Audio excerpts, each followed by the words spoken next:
whose sacrifices have made it possible for India to regain its freedom. Our journey to freedom was long, arduous, and filled with moments that shaped the destiny of our nation. As we delve into the theme, a glimpse of India's independence, let us reflect this incredible journey when our ancestors first saw the seeds of freedom against colonial rule. The story of our independence was not just a tale of a single day, but a saga of resilience, courage, and sacrifices spanning over decades. The first freedom struggle was Sepoy Mutiny and then ended with Mahatma Gandhiji's non-violent freedom struggle, the Satyagraha. This inspired millions of people to fight against British rule. The path to the independence was not about peaceful protest, but it also marked the brave souls like Bhagat Singh, Sukhdev, Rajguru, and many others. We cannot forget the role of Indian National Congress, the Quit India movement, and the relentless efforts of leaders like Jawaharlal Nehru, Subhash Chandra Bose, and Sardar Vallabhbhai Patel.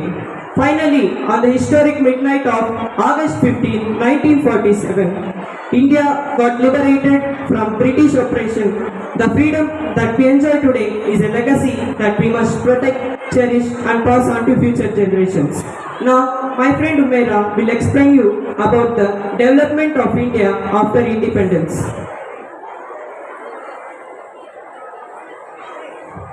मेरे मित्र ने बताया कि हमें आज़ादी कैसे प्राप्त हुई और अब मैं कह रही हूँ कि स्वतंत्रता के बाद के विकास में भारत में प्रौद्योगिकी का विकास, कंप्यूटर की शुरुआत, कृषि क्षेत्र का विकास, भारत में स्वास्थ्य देखभाल और शिक्षा प्रणालियों का विकास आदि शामिल है।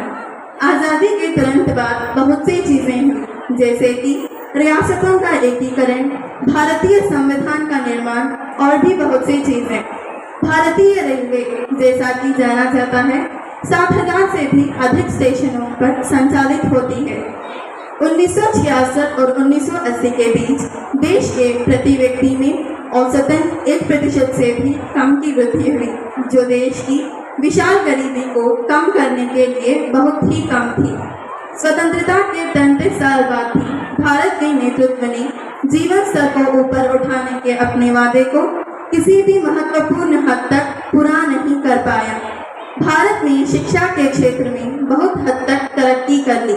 स्वास्थ्य के क्षेत्र में भारत ने अनेक उपलब्धियों को कमाई। भारत की शान है तिरंगा, भारत की जान है तिरंगा, भारत का सम्मान है तिरंगा, हर देशवासियों की जान है तिरंगा। इसके बाद की घटनाओं को मेरा मित्र आशीष बताएगा। శుభోదయం. నా స్నేహితులు చెప్పినట్లు మనకు స్వతంత్రం లభించడం, అభివృద్ధి చెందడం సత్యమే. కానీ ఏ ఒక్కరూ చేసిన కృషి వలన ఈ స్వతంత్రం మనకు లభించలేదు. ఎన్నో పోరాటాలు, ప్రాణత్యాగాలు మరియు బలిదానాల ఫలితమే ఇది. అయితే మన స్వతంత్ర యోధులు కష్టపడి సాధించిన స్వతంత్రాన్ని మనం ఎలా ఉపయోగించుకుంటున్నాం? ఆనాడు గాంధీ గారు స్త్రీ అర్ధరాత్రి ఒంటరిగా నడిచిన రోజే మనకు నిజమైన స్వతంత్రం లభించినట్లు అన్నారు. ఆనాడు గాంధీ గారు అలా ఎందుకు అన్నారని ఇప్పటికీ చాలా మందికి సందేహం. కానీ గాంధీ గారు అనేది నిజమని ఈనాడు నిరూపితమవుతున్నది. నిజం ఎలాగో చెప్పనా? మన భారతదేశంలో చాలా మంది స్త్రీలకు భద్రత లేదు. హత్యాచారాలు, మానభంగాలు, స్త్రీలను వేధించడం, వెకిలి చేస్తలు, ఇవన్నీ నిరూపించడం మన స్వాతంత్ర భద్రతలు. మన వీరులు కష్టపడి సాధించిన స్వతంత్రం ఎందుకు? అరాచకాలు, దోపిడీలు, దౌర్జన్యాలు, దొంగతనాలు, హింసాకాండలు, మారణ హోమాలు జరపడానిక? అయితే మనకు ఎప్పటికీ నిజమైన విముక్తి ఎప్పటికో తెలుసా?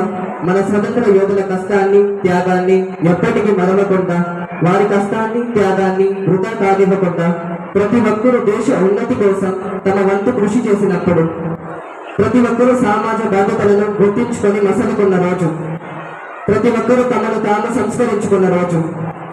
స్వాతంత్ర దినోత్సవం అంటే కేవలం ఒక వేడుకలా జరుపుకోవడం మాత్రమే కాదు.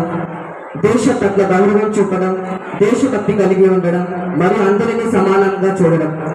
ఏ జాతి, కులం, మతం, రంగుని బట్టి కాకుండా అందరినీ సమానంగా గౌరవించడం, అందరూ సమానమని చాటడం రేపటి పౌరులుగా మన తక్షణ కర్తవ్యం మరియు బాధ్యత.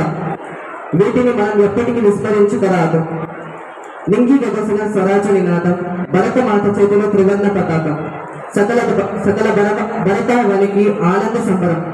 ఇలా మన భారతదేశాన్ని అత్యుత్తమంగా మార్చి శాంతికి, దయకు, సమానత్వానికి మారుపేరుగా నిలుపుదాం. అందరికీ మరొకసారి స్వాతంత్ర దినోత్సవ శుభాకాంక్షలు. జై హింద్.